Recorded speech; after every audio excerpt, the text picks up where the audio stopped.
오늘 말씀을 가지고 예수님을 닮는 것이라는 제목으로 말씀을 나누고자 합니다. 예수님을 닮는 것. 여러분, 원수는 무엇으로 갚아야 되죠? 원수는 원수로 갚는다. 이런 말이 있어요. 자신에게 해를 끼치거나 피를 흘리게 했다면 똑같이 복수를 해줘야 된다. 이런 의미를 가지고 있죠. 그래서 원수는 원수로 갚는다는 말은 아주 쌀벌하게 들립니다. 그러면 여러분 잘 생각해 보세요. 원수를 원수로 갚는다. 그러면 왼수는 뭐로 갚아야 될까요? 예? 왼수라는 말을 잘 이해를 못하시네요. 세상에 원수가 있고 또 왼수가 있죠. 원수는 나에게 해를 가하거나 나에게 원한을 맺히게 한 사람 혹은 집단을 원수라고 하고, 왼수는 집에서 나를 못 살게 하는 그분을 왼수라고 하죠. 왼수는 어떻게 갚아야 합니까? 밥을 안 주면 됩니까? 네. 빨래를 안 해주면 되나요? 오늘 그 왼수를 어떻게 갚아야 할지 한번 우리가 생각해 보기를 원합니다. 우리는 사무엘상의 말씀을 나누면서 지금까지 사울이 왕이 되어가는 과정을 보았습니다. 사무엘이 이스라엘의 왕을 세우려고 합니다. 우리 한번 10장 19절을 볼까요? 사무엘상 10장 19절 같이 보겠습니다. 10장 19절 시작. 너희는 너희를 모든 재난과 고통 중에서 친히 구원하여 내신 너희의 하나님을 오늘 버리고 이르기를 우리 위에 왕을 세우라 하는도다. 그런즉 이제 너희의 지파대로 1000명씩 여호와 앞에 나오라 하고. 뭐라고 말하고 있습니까? 야, 사무엘이 말하고 있냐? 야, 너희들의 진정한 왕은 하나님, 너희를 구원하여 주시고 너희를 고난 가운데 꺼내 주신 하나님을 버리고 너희가 이제는 왕을 구하는구나. 그래, 그럼에도 불구하고 왕을 세워주겠다라고 말하고 있는 거예요. 그래서 온 지파가 1000명씩 나오라고 합니다. 그래서 지파대로 1000명씩 나오게 하고 그 중에 뽑힌 자가 베냐민 지파였어요. 그 베냐민 지파 중에서 또 뽑았더니 제비뽑기를 했더니 마드리의 가족이 뽑혔어요. 또 그 중에 뽑았더니 기스의 아들 사울이 뽑혔어요. 여러분, 사울은요 키도 크고 얼굴도 잘생긴 준수한 청년이었어요. 사람들이 보기에도 참 잘생기고 준수하다 이런 청년이었어요. 그러니까 많은 사람들이 왕 만세, 우리도 왕이 생겼다, 왕 만세 하면서 만세를 불렀어요. 그런데 그렇게 잘생기고 좋아하는 사람들 있는 반면에 그것에 대해서 불만을 가진 사람들도 있었다라는 거예요. 우리 한번 볼까요? 10장 27절을 봅니다. 10장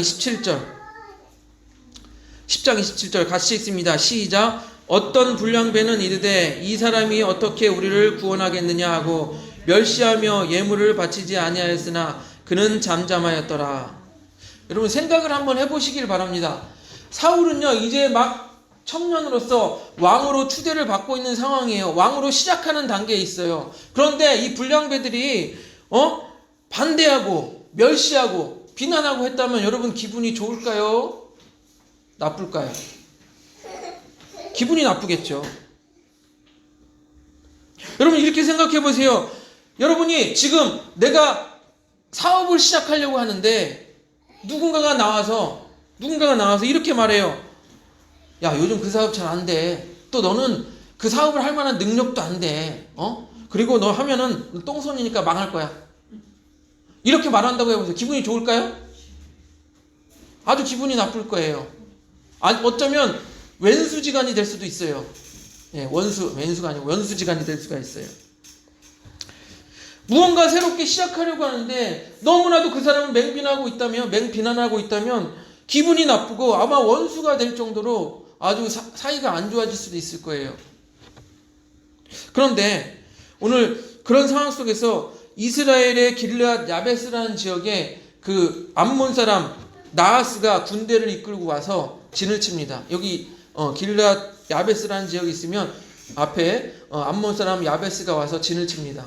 그러니까 이 사람들은 전쟁 앞두고 있으니까 두렵겠죠. 그래서 이 사람들이 깜짝 놀란 야베스 지역 사람들이 모여서 그 사람 나하스, 암몬 사람 나하스하고 언약을 맺고자 합니다. 이렇게 말합니다. 야 나하스, 우리 치려고 공격하지 말고 우리 언약을 맺자.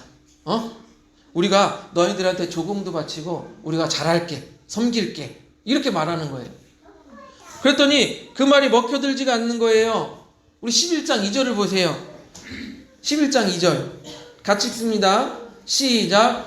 암몬 사람 나하스가 그들에게 이르되 내가 너희의 오른 눈을 다 빼야 너희와 언약하리라. 내가 온 이스라엘을 이같이 모욕하리라. 아멘. 그래? 언약하고 싶냐? 그러면 니네 오른쪽 눈을 내가 다 뽑아야지 내가 너희와 언약하겠다. 뭐예요 이거? 싸우자는 얘기죠. 예?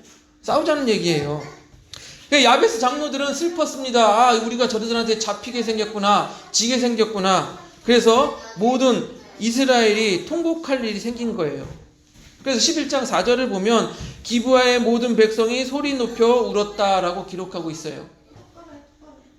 때마침 소를 몰고 가던 사울이 왕으로 뽑혔죠. 사울 왕이 소를 몰고 가고 있었어요. 그때까지만 해도 소를 몰았다고 한다면 왕이 소를 몰다 아직 그 왕으로 뽑혔지만 왕처럼 그렇게 대우를 못 받았다라고 볼 수가 있죠. 소를 몰고 가고 있었어요. 그런데 많은 사람들이 통곡하고 우는 걸 보았어요. 그랬더니 말하는 거예요. 이보시오, 왜 그렇게 통곡하고 울고 있는 것이오? 그랬더니 어쩌고 저쩌고 암몬 사람들이 우리 눈알 다 빼려고 하고 어쩌고 저쩌고 부랴부랴 뭐 그러면서 떠들어댔겠죠. 그래서 6절을 보니까 이렇게 말합니다. 이 말씀이 중요해요. 우리 같이 봅니다. 6절 11장 6절 같이 읽습니다. 시작. 사울이 이 말을 들을 때 하나님의 영에게 크게 감동되매 그의 노가 크게 일어나. 예. 앞에서 말씀드렸다시피 사울은 왕으로 뽑혔어요. 그럼에도 불구하고 소를 몰고 가고 평상시와 비슷하게 이렇게 살았던 것 같아요. 그런데 그 왕을 인정하지 않는 세력들도 존재하고 자기는 왕으로서 어떤 높은 자리에 있지 않고 소도 몰고 이런 상황 속에서 어떤 일이 일어났습니까? 하나님의 영이 임하여 분노가 임한 것이에요. 즉 의분이 일어난 것입니다. 여러분, 우리 그리스도인들은 불의를 보면 의분을 일으킬 수 있는 그런 사람들이 바로 우리 그리스도인들이에요.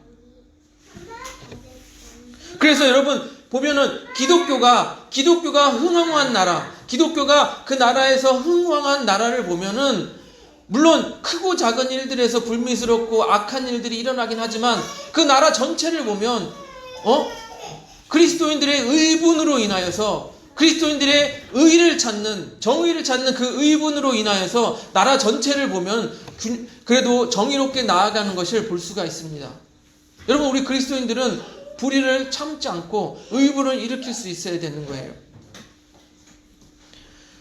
바로 하나님의 영에게 감동되어서 의분이 일어난다는 거예요. 그렇게 사울은 그 분을 참지 못하고 소를 잡아서 각을 떠서 조각을 내서 잘랐다는 거예요. 모든 지역에 보냅니다. 여러분, 이런 행동은 편지를 보낸 것과 비슷해요. 소를 잡아서 각 12조각으로 나눠서 그것을 이스라엘의 모든 지파 12지파에게 보냈다. 이거는 무슨 메시지를 담고 있냐면, 얘들아, 이스라엘 백성들아, 모이자, 우리 가서 싸우자, 이런 메시지를 담고 있는 거예요. 그런데 여러분, 이게 묘하게 겹치고 묘하게 연결되는 부분이 있어요. 먼저 사사기를 보면은 우리 사무엘을 사사의 마지막 사사라고 이렇게 얘기를 하는데, 사사기에 보면은, 사사기 후반부에 보면은 레위 사람의 이야기가 나옵니다. 레위 사람은요, 그 첩을 데리고 가다가 베냐민 지역에서 잠깐 유숙하려고 하다가 거기서 베냐민 불량배들에게 자기 아내를 강간당하게 되고 아내가 죽음에 이르게 되는 사건을 맞이해요. 그래서 그 레위 사람은 너무 이게 분해서 자기의 첩의 시신, 그러니까 죽은 자기의 첩의 시신을 12조각을 내서 각 지파에게 보냅니다. 아까처럼 메시지를 보낸 거죠. 이런 메시지예요. 샵, 억울하다. 샵, 모이자, 샵 처벌하자, 샵 싸우자, 이런 메시지가 담겨 있는 거예요. 묘하게 겹치죠. 앞에서 제가 소를 각을 떠서 지파에게 보낸 것과 여인 자기의 첩이 분한 일을 당해서 첩을 조각을 내서 보낸 것 비슷하잖아요. 우리가 이것을 통해서 알 수 있는 것은 무엇이냐면, 당시에 짐승이나 시체를 사람은 잘 그런 일이 없었겠죠. 짐승을 조각을 내서 각 지파에게 이렇게 보낸다라는 것은 강력한 호소를 하는 메시지였다라고 보는 거예요.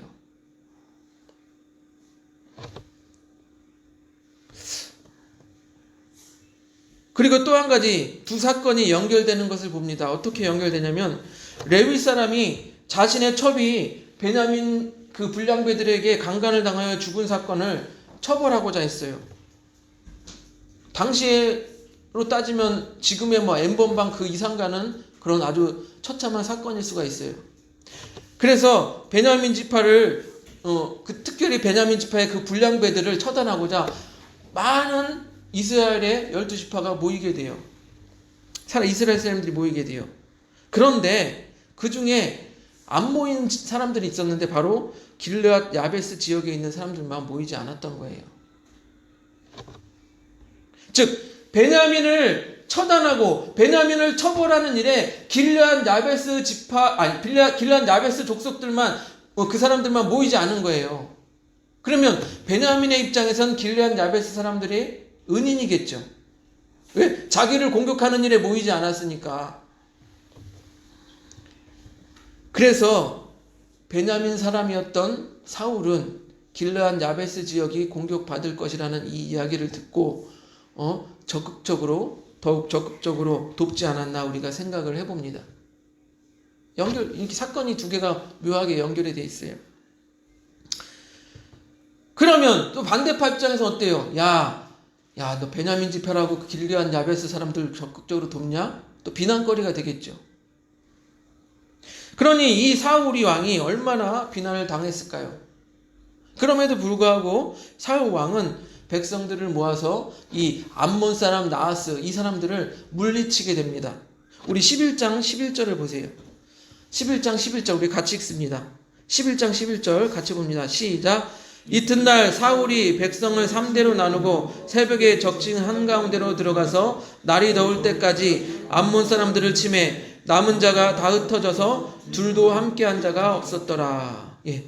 사울은 이렇게 자기가 왕이 되어서 첫 번째 전쟁에서 승리를 거두게 됩니다. 여러분, 이제 왕으로서 자기를 비난한 자들이 있었는데, 왕으로서 이제 첫 번째 전쟁에서 승리를 하니까 그 왕으로서의 명분이 서게 되는 거예요.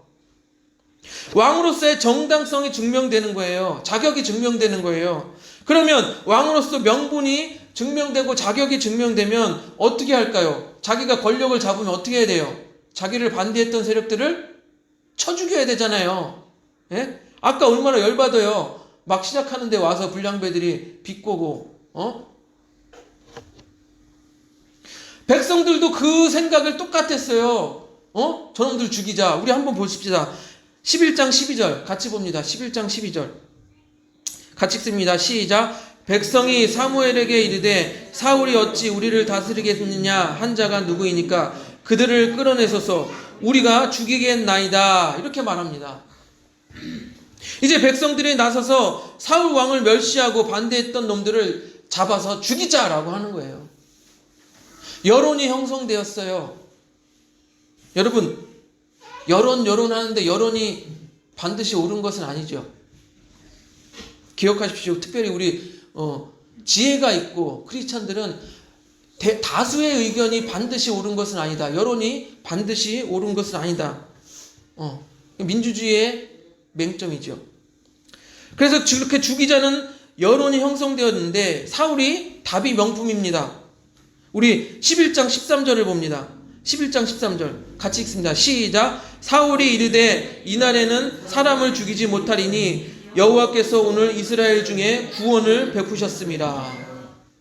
여론은 죽이자고 해요. 야, 백성들이 모여서 우리 사울 왕을 반대했던 저자들을 쳐 죽이자 그랬는데 사울이 뭐라 그래요? 오늘은 여호와께서 우리를 구원하셨으니 그들을 죽이지 말자라고 하는 거예요. 얼마나 원수 같았을까요? 처음에 내가 왕이 되려고 하는데 이 녀석들이 와서 초를 치고 반대를 해? 내가 왕권을 잡기만 해봐라, 이놈 쳐 죽여야지 했을 텐데 용서하겠다라는 거예요. 그 원수 같은 자들을 용서하겠다라는 거예요. 중요한 의미는 여기에 있습니다. 하나님께서 구원을 베푸셨으니, 즉 그것이, 용서하는 것이 하나님의 뜻이다라고 생각하고 있는 거예요. 용서하는 것이 하나님의 뜻이라는 거예요. 여러분 생각해 보세요. 왕으로서 세움을 받고 막 이제 뭔가 시작해 보려고 하는데 옆에서 비난하고 아주 못살게 굴고 얼마나 열받아요. 저놈들 내가 왕권 잡기만 해봐라, 아주 죽여버려야지, 이런 생각을 가지고 있었을 거예요. 그 상처와 울분은 쉽게 가라앉지 않았을 거예요. 그런데 명분만 생기면, 내가 권력만 잡으면 저들을 죽이겠다는 마음이 가득했을 텐데 원수로 갚는 것이 아니라 용서하겠다라는 마음을 가진 거예요. 여러분 생각해 보세요. 자기에게 원수진 사람, 저놈 내가 복수해야지 하는 거는 인간으로서 당연한 마음이에요. 당연한 욕구예요. 나에게 해를 끼친 놈, 저놈 내가 반드시 복수해야지. 이건 인간으로서 반드시 갖는 어떻게 보면 당연한 욕구와도 같아요. 그런데 사울 왕은 그 욕구에 굴하지 않고 하나님의 뜻을 쫓아 용서하겠다라고 한 거예요. 그래서 여러분 어떻게 보면 진정한 용서란 사람이 스스로 할 수 없는 것 같아요. 하나님의 마음을, 하나님의 뜻을 따라야 진정한 용서가 가능하지 않나 생각합니다. 우리 로마서 8장 12절에서 14절을 보세요. 한번 넘겨주세요. 로마서 8장 12절 14절 우리 같이 한번 읽어보겠습니다.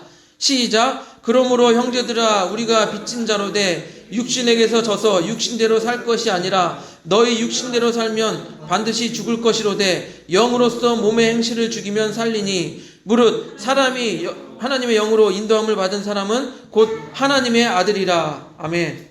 여러분 우리가 육신대로 하면 용서할 수가 없어요. 왜냐하면 우리의 육신의 욕구는 저놈한테 복수를 하라는 거예요. 저놈이 안 되는 꼴을 봐야 내가 속이 시원하다는 게 육신의 욕구예요. 그런데 뭐라고 말합니까?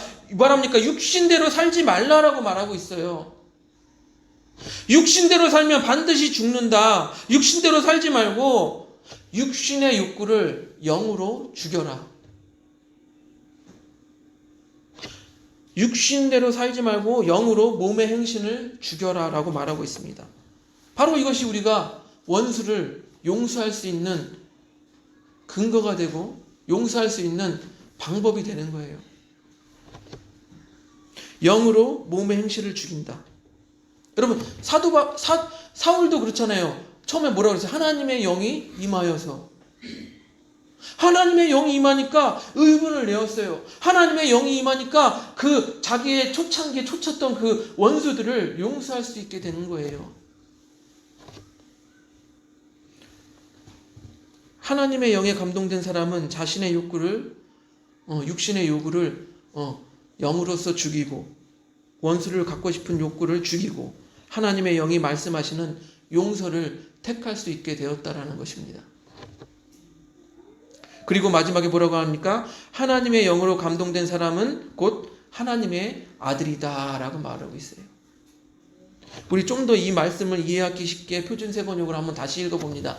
넘겨줘 보세요. 우리 표준세번역으로 다시 읽어봅니다. 시작. 그러므로 형제 자매 여러분, 우리는 육신을 따라 살도록 육신의 빚을 진 사람이 아닙니다. 여러분, 육신을 따라 살면 죽을 것입니다. 그러나 여러분이 성령으로 몸의 행실을 죽이면 살 것입니다. 하나님의 영으로 인도함을 받은 사람은 누구나 다 하나님의 자녀입니다. 아멘. 여러분, 육신을 따라 살지 말고 육신의 요구를 하나님의 성령으로 죽이라라고 말씀하고 있습니다. 그것이 우리가 용서를 할 수 있는 방법이에요. 여러분, 또한 용서는 우리가 예수님을 닮아가는 기본과도 같아요.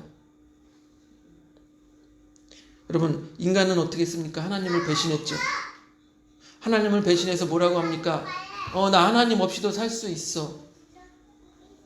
마치 자기가 잘나서 이 세상을 살아가는 것처럼 이 세상을 살아가고 있습니다. 그런데 하나님은 이들에게 뭐라고 말씀하시고 정령 죽으리라, 멸망할 것이다 라고 말씀하셨어요. 그렇지만 하나님께서는 용서하시고 뭐라고 말씀하십니까? 하나님께서 세상을 이처럼 사랑하사 독생자를 주셨으니 이는 저를 믿는 자마다 멸망하지 않고 영생을 얻게 하려 하십니다. 용서하신다라는 거예요. 정령 죽으리라 하셨는데 이제는 용서하겠다. 내가 너희를 사랑하고 용서하겠다라고 약속하고 계신 거예요. 또 예수님은 어떻습니까? 예수님 어떻습니까? 저들이 십자가에 못 박아서 예수님을 죽이려고 했어요. 죽음 가운데 예수님께서 뭐라고 말씀하셨습니까? 아버지, 저들이 하는 짓을 저들이 알지 못하나이다. 용서하여 주시옵소서. 예수님께서는 자신을 십자가에 못 박아 죽인 사람들도 용서하셨어요. 예수님께서는 날마다 예수님을 십자가에 못 박고 예수님을 배신하고 있는 우리들도 날마다 용서하고 계세요. 그런데 우리는 어떻습니까? 용서하며 살고 계십니까? 여러분 마음속에 얼마나 용서를 하고 살고 계십니까? 우리 용서도 못하면서 날마다 주기도 없는 잘도 외워요. 우리가 우리에게 잘못한 사람을 용서하여 준 것 같이 우리의 죄를 용서하여 주시고. 무슨 말입니까? 하나님으로부터 용서를 받으려면 내가 먼저 용서해야 된다. 우리 인간 사이에서 용서해야 된다. 그 말이에요. 우리가 우리에게 잘못한 사람을 용서해 준 것 같이 우리의 죄를 용서해 주시고. 바로 그 말이에요. 하나님으로부터 용서를 받으려면 우리 주위 사람부터 용서해라. 그 말이에요. 이것은 마태복음 18장에 나오는 만 달란트 비유와 또 맥을 같이 합니다. 뭐라고 말합니까? 하나님께서 만 달란트, 즉 우리 돈으로 말하면 몇 조 원 되는 그만큼의 큰 용서를 하셨는데 100데나리온, 몇백만 원, 고작 몇백만 원 그 정도 용서 못하느냐? 우리에게 말씀하고 계시는 거예요. 그리고 용서를 할 수 있는 그 구체적인 방법들을 로마서 12장 20절은 이렇게 말씀하고 있습니다. 사모님 넘겨줘 보세요. 이해하기 쉽게 표준 세번역으로 우리 한번 같이 읽어보도록 하겠습니다. 로마서 12장 20절 같이 읽습니다. 시작. 내 원수가 줄이거든 먹을 것을 주고 그가 목말라 하거든 마실 것을 주라. 그렇게 하는 것은 내가 그의 머리 위에다 숯불을 쌓은 것이 될 것이다 하였습니다.